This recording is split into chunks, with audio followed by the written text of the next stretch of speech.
has been overwhelming.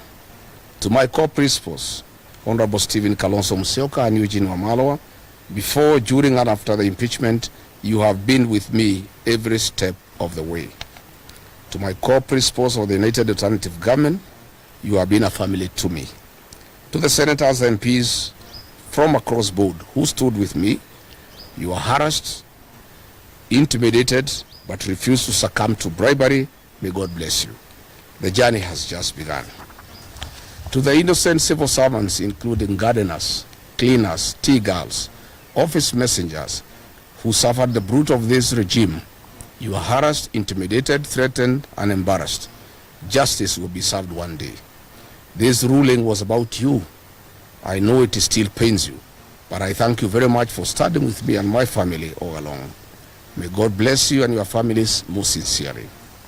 We stand here today with tremendous respect to the judiciary of our country. While we respect the ruling of the High Court, we totally and fundamentally disagree with the interpretation of the law and application of facts. The long-standing legal principle of natural justice and the right to a fair hearing has been trashed and ignored in broad daylight. What a sad day for those whom have undergone this in the past and those who face the same in future. We shall proceed to file an appeal at the Court of Appeal on the decision and hope that justice shall prevail. The framers of the Constitution provided for an appellate and Supreme Court. We believe we shall fight to get justice one day. Dear great people of Kenya, just like the millions of you, I'm shocked by the 350-page decision of the three-judge bench of the High Court of Kenya, pronouncing itself and holding that my right to fair hearing under Article 50 of the Constitution was violated, and then ironically purporting to uphold the impeachment.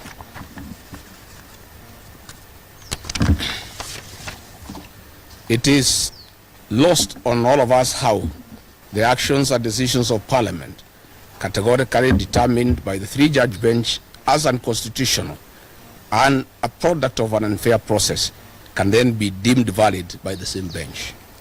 Those contradictions are an abuse to the intelligence of the people of Kenya who are following the process and the judgment many hours on. The fundamental right to fair hearing, guaranteed under Article 50 of the Constitution, determined to have been violated, is amongst a set of constitutional provisions protective of every Kenyan facing any accusation. Article 25 of our Constitution provides rights that are non-derogable. They cannot be limited under any circumstances. And the core is a provision to fair trial. The right to fair hearing bound by Article 50 and in regard to the process, Article 47 demands fair process requiring mandatory fair hearing. We strongly observe that the impeachment process was found faulty by the three-judge bench for failure to respect my right to fair hearing in the violation of Article 25, 47, and 50 of the Constitution. Once that determination was made, the entire process collapsed and was null and void. There was no impeachment. There was a constitutional coup, an abuse to the people of independent Kenya. The three-judge bench was obligated by operation of the law on determination or violation of the Constitution to set aside the impeachment.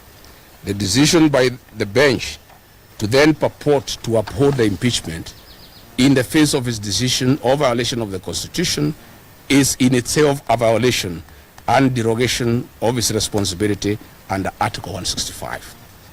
Decisions made in violation of the Constitutions are null and void. Lord Denning in McFoy declared that if an act is void, then it is, in law, a nullity. It is not only bad, but incurably bad. You cannot put something on nothing and expect it to stay there. It will collapse. How then would a three-judge bench argued that the non-derogable right to fair trial was violation in the impeachment process? Then they turned around and tell the Kenyan people that regardless, the impeachment was valid. What a paradox. Dear Kenyans, we recall that on 31st October 2024, while setting aside conservative orders issued by the High Court, this very bench gave an undertaking in open court that there did not exist any violation without remedy or outside the reach of the court. They further argued that in the event and as a consequence of setting aside the protective conservatory orders, they determined that if the impeachment process was unconstitutional, they would reverse any actions and decisions taken pursuant to the impeachment. The Attorney General gave the same undertaking through counsel Professor Gedu Muigai Emeritus. 2 weeks ago, the Honorable Justice Ogola, the presiding judge, categorically stated that the petitioners could not restrain it on the remedies on finding of the unconstitutionality of the impeachment, including the possible reinstatement as a deputy president. Further, on seeking of conservatory orders initially, the High Court insisted that petitioners should allow the parliamentary process to complete, since any decision would be amenable to judicial review.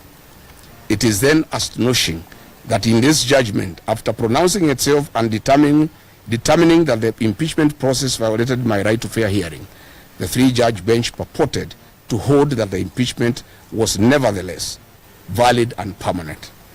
In yet another paradoxical determination, the bench decided that the Senate failed to follow expected constitutional impeachment process by refusing to use the required select committee. The Senate instead moved directly to plenary. Then, for no determined reason, in a single sentence, claimed to be bound by the Supreme Court decision in Sonko case, which was in regard to impeachment of a governor, and which decision the bench went on to distinguish. This was exceptionally incomprehensible. Dear Kenyans, in this regard, earlier today, I held a consultative engagement with my legal team led by Senior Counsel Paul Kibuge Muite, and we have clearly analyzed the judgment and have instructed them to challenge this judgment at the Court of Appeal. For avoidance of doubt, I moved to the High Court to fight for my rights and those of Kenyans who participated in the 2022 general elections that have been violated. My prayer was to seek the quashing of an illegal process of impeachment. It is only after the determination of illegality, as has already happened, and setting aside of the impeachment, as should have happened, we were to consider asking for damages for constitutional violations. The 50 million Kenya shillings awarded to me is an insult to my fundamental rights and freedoms and a mockery of the Constitution. We are not interested. Money was never the issue here.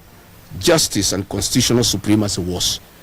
I am one Kenyan leader who will not and cannot be swayed by promises of money to allow violation of the Constitution.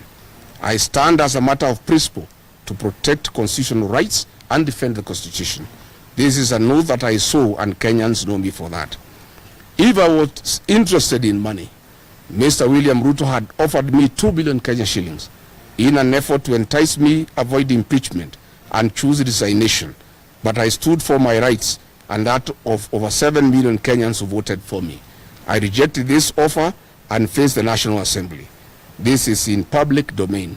No offer, no amount of money can stand between me, my rights, and the rights of the citizens of Kenya under the Constitution.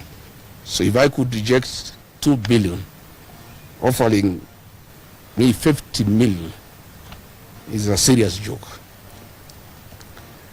And a